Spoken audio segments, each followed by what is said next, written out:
Shalom, selamat malam di doa semalaman ini.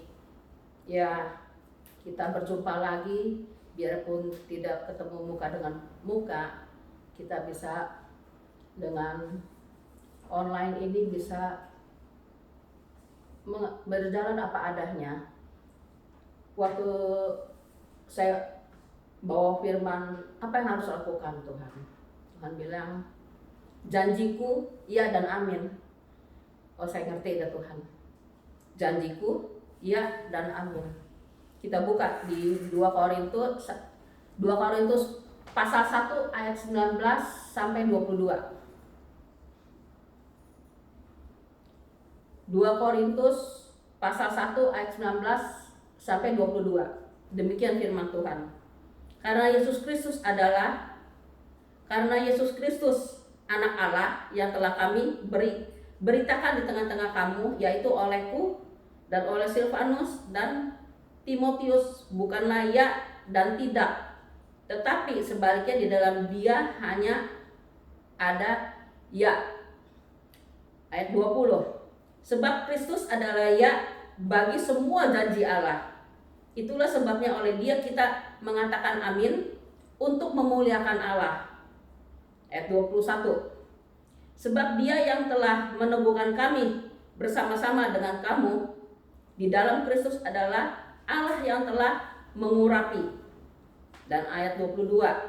Memeteraikan tanda miliknya atas kita dan memberikan Roh Kudus di dalam hati kita sebagai jaminan dari semua yang telah disediakan untuk kita. Nah, di sini bilang janjiku ya dan amin. Soal percaya sama Tuhan, ya aku percaya. Tetapi kalau di dalam kehidupanmu kamu tidak berhubungan baik dengan Tuhan Yesus, bagaimana kamu bisa mengatakan janji Tuhan ya dan amin? Kamu harus punya hubungan baik, punya relasi yang baik sekali sama Tuhan Yesus. Berdoa, pujian penyembahan, baca Alkitab. Semakin lama kamu akan mengenal pribadi Tuhan Yesus Kristus. Kita bahas dari ayat pertama 19. Karena Yesus Kristus anak Allah yang telah kami beritakan di tengah-tengah kamu, yaitu olehku dan oleh Silvanus dan Timotius, bukanlah ya dan tidak, tetapi sebaliknya di dalam dia hanya ada ya. Karena apa? Sama seperti judulnya tadi, janjiku ya dan amin, bukan janjiku ya atau tidak. Janjiku ya dan amin. Kenapa ya dan amin? Kalau kamu percaya total sama Tuhan, semua Tuhan akan genapin. Dari hal kecil sampai hal besar. Dari urusan rumah tangga, suami istri, kerjaan atau apapun semuanya, Tuhan akan menggenapinya dan mengamininya. Karena apa? Amin itu pasti dapat semuanya. Apa yang harus dilakukan? Kalau kita berhubungan baik, mau kemana pun, tidak usah jauh-jauh. Memang kesaksian tidak lewat dari 1 minggu. Ini kejadian kemarin. Sekarang kan tanggal 15 Mei. Waktu kesaksian tanggal 7, memang 8 hari lewat 1 hari. Saya berdoa minta untuk tim musik. Setelah tanggal 7 habis kebaktian selesai, ada 1 orang baru dengar berapa lagunya mati. Kamu tidak usah dengar lagu lagi, sekarang telepon aja Yan, apa yang dia perlukan. Kalau bukan pekerjaan roh, kalau bukan pekerjaan Tuhan, mana mungkin. Yan, apa yang kamu butuhkan?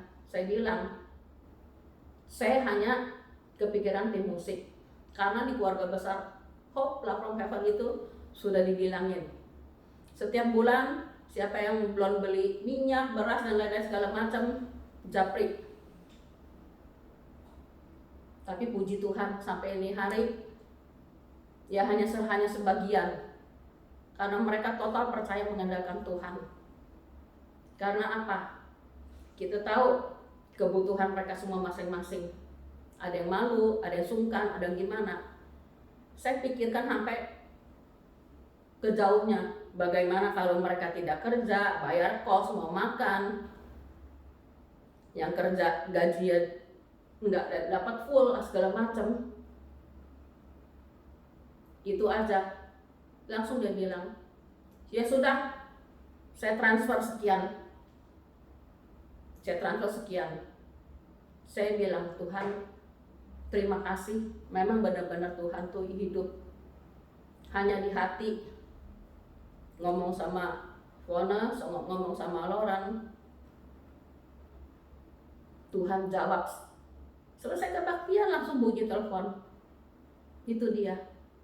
Kalau pekerjaan roh dimanapun, Tuhan akan mempercayakan anak-anaknya yang setia, yang melayani Tuhan sampai akhir zaman, yang juga berkatnya juga disiapkan oleh Tuhan sampai akhir zaman, yang tanpa perhitungan. Kenapa? Janji Tuhan ya dan amin, pasti dapat. Saya bilang, Tuhan terima kasih. Siapa saya bilang. Bukan kepentingan buat saya pribadi, bukan kepentingan buat keluarga saya pribadi, enggak. Semua untuk doa untuk orang lain Tuhan kabulkan, itu haknya mereka. Kenapa? Besok saya sekalian keluar, saya langsung transfer. Saya nggak ada m-banking, saya langsung transfer ke Bendahara. Kenapa? Saya buru-buru, saya nggak mau tunda. Saya takut kalau masalah keuangan sama Tuhan. Amin. Nah itu adalah ya, nggak ada ya atau tidak, ya dan amin. Ayat 20. Sebab Kristus adalah ya bagi semua janji Allah. Itulah sebabnya oleh dia kita mengatakan amin untuk memuliakan Allah. Kenapa saya bilang? Kalau kita itu Tuhan berikan jalan keluar, mau penyakit, mau keuangan, mau keluarga, mau masalah apapun, langsung bersaksi. Artinya apa? Kembaliin kemuliaan untuk Tuhan.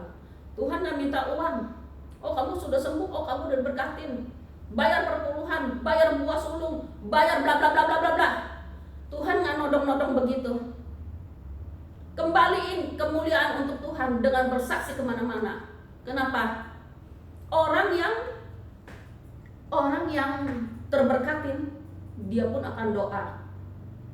Bukan minta sama gereja, bukan minta sama gembala, pendeta, atau manusia. Zaman yang sukar ini mau minta ke siapa? Minta hanya ke Tuhan. Tuhan yang jawab semua masalahnya. Kenapa? Dalam keadaan sekarang ini, biasa gereja, biasa gembala, pendeta atau siapa yang mengadakan mujizat segala macam. Ada yang spektakuler. Dengar kasus sekarang. Di sini Tuhan akan menjawab anak-anaknya yang berserah, bergantung dan berharap pada Tuhan Yesus. Bukan kepada manusia, kepada siapapun juga. Dan doa itu anak-anak pribadi lepas pribadi yang dijawab sama Tuhan. Sudah waktunya semua harus mengandalkan Tuhan, harus berharap sama Tuhan. Karena apa di sini dibilangin? Oleh dia kita mengatakan amin untuk memuliakan Allah. Kenapa? Sewaktu-waktu yang diperlukan, siapa yang bisa tolong kita? Hanya Tuhan Yesus.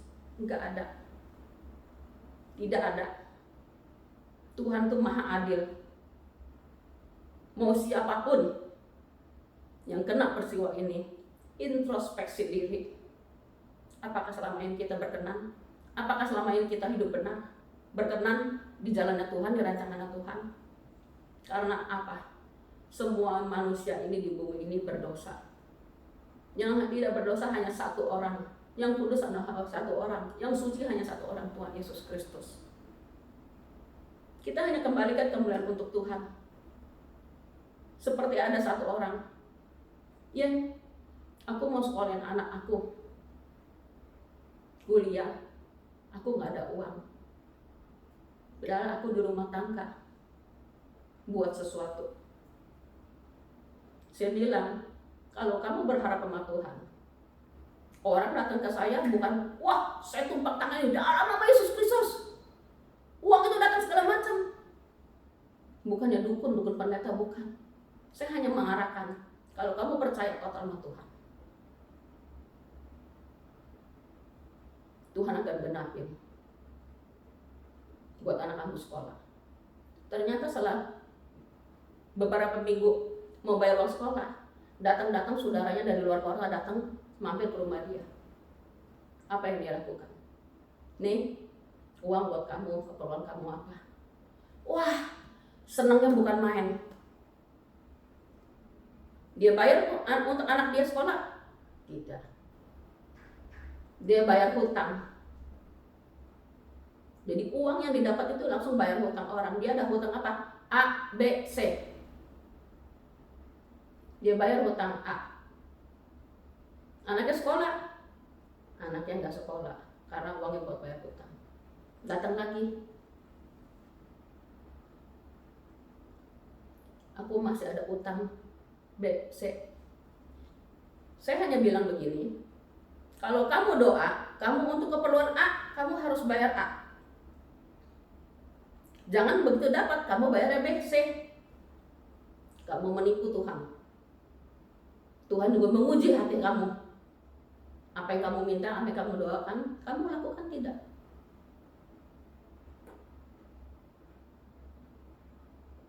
Sekali lagi, datang, dia punya kerjaan di rumah tangganya, menghasilkan uang. Wah, senang. Dia doa, dia mau bayar C. Wah, senang. Dia bilang, nggak pernah sangka, dia bilang. Nah, pas ini kan lagi puasa. Sebelahnya dia bilang, datang, nih Bu, saya kasih ayam apa semua, saya mau keluar kota, saya kasih ayam apa, 5-6 potong ayam segala macam semuanya dikasih. Saya bilang, kalau kamu mau mencapai sesuatu, kamu juga introspeksi diri sendiri. Jangan setiap keluarga satu anak satu handphone, AC nyala di mana-mana segala macam, buat kebutuhan rumah tangga lebih. Gak bisa. Kamu harapin apa orang?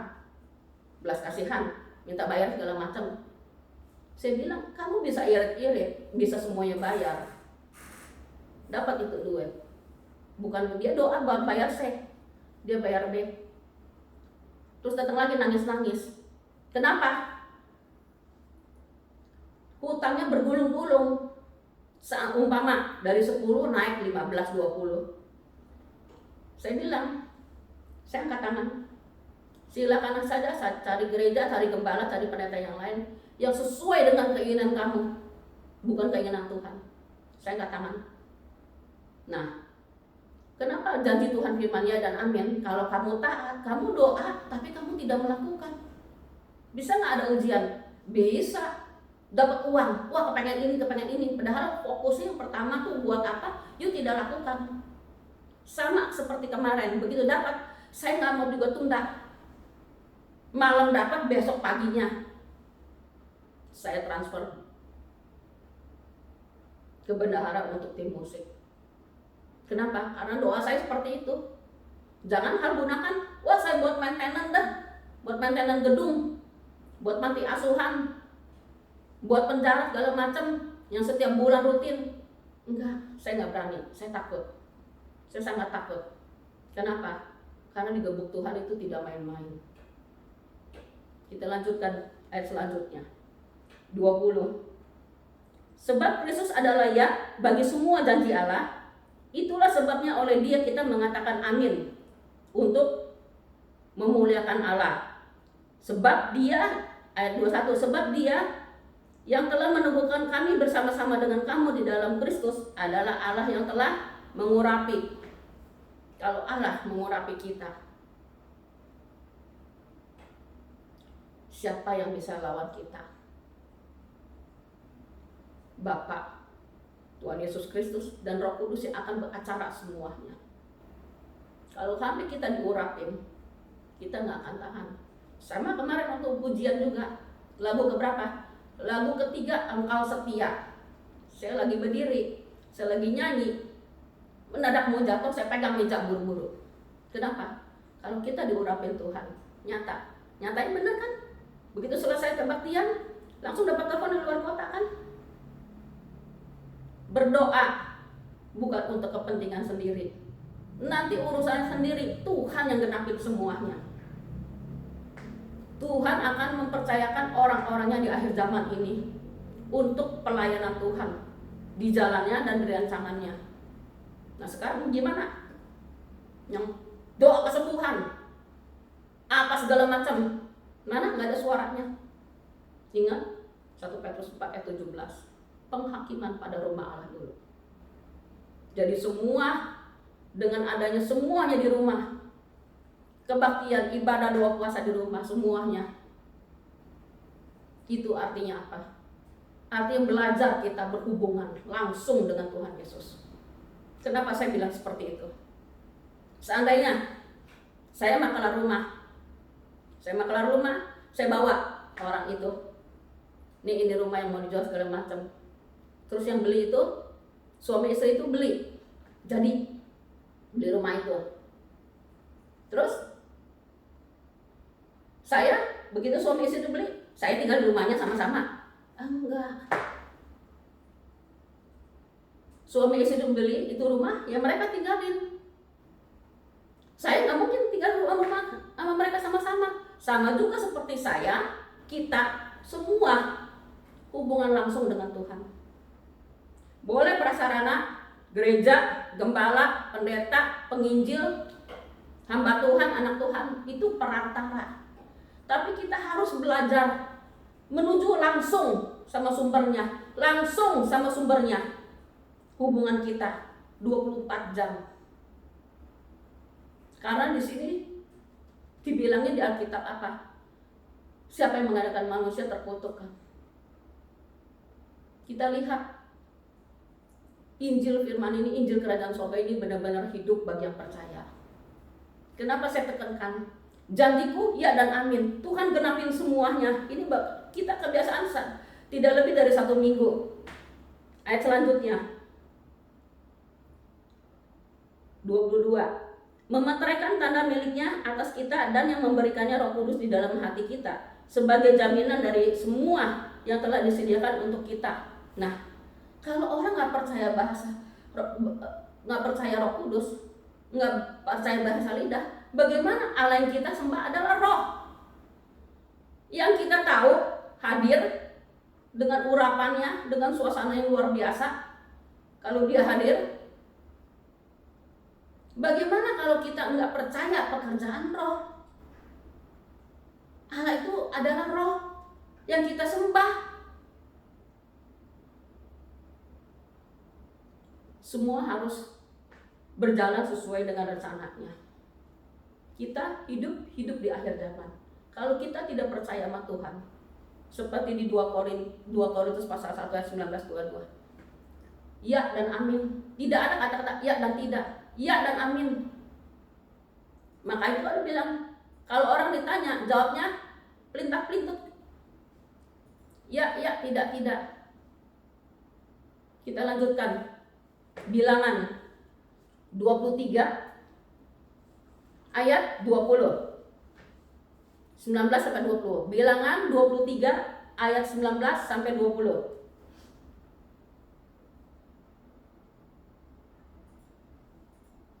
Allah bukanlah manusia sehingga ia berdusta, bukan anak manusia sehingga ia menyesal.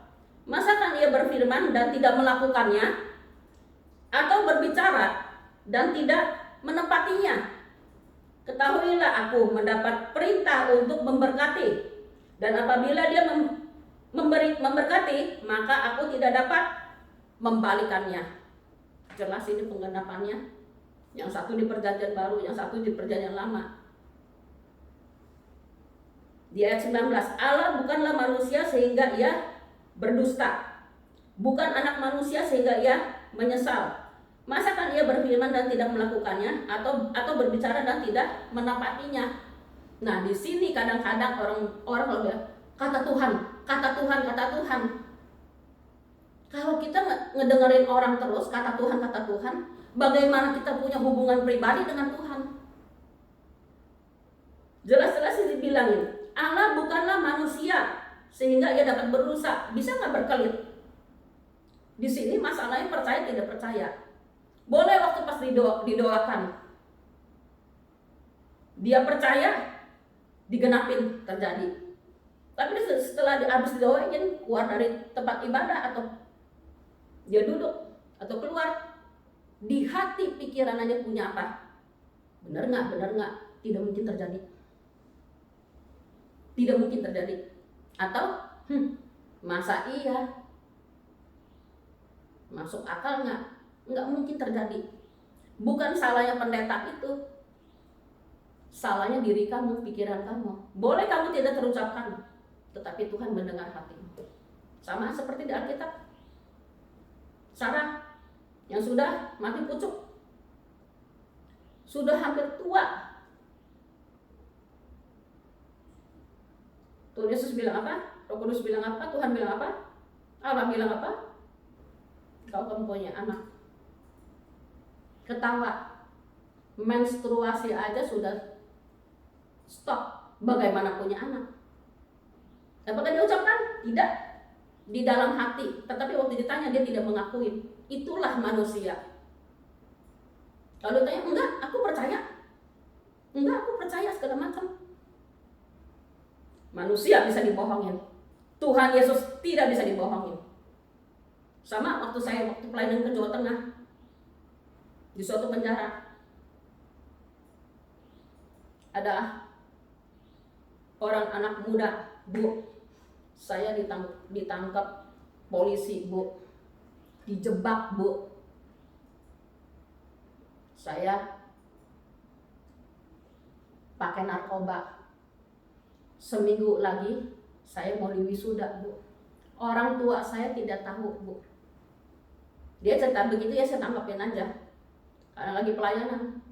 Tetapi waktu pas lagi mulai berdoa, begitu pas tumbang tangan, tahu Roh Kudus bilang apa?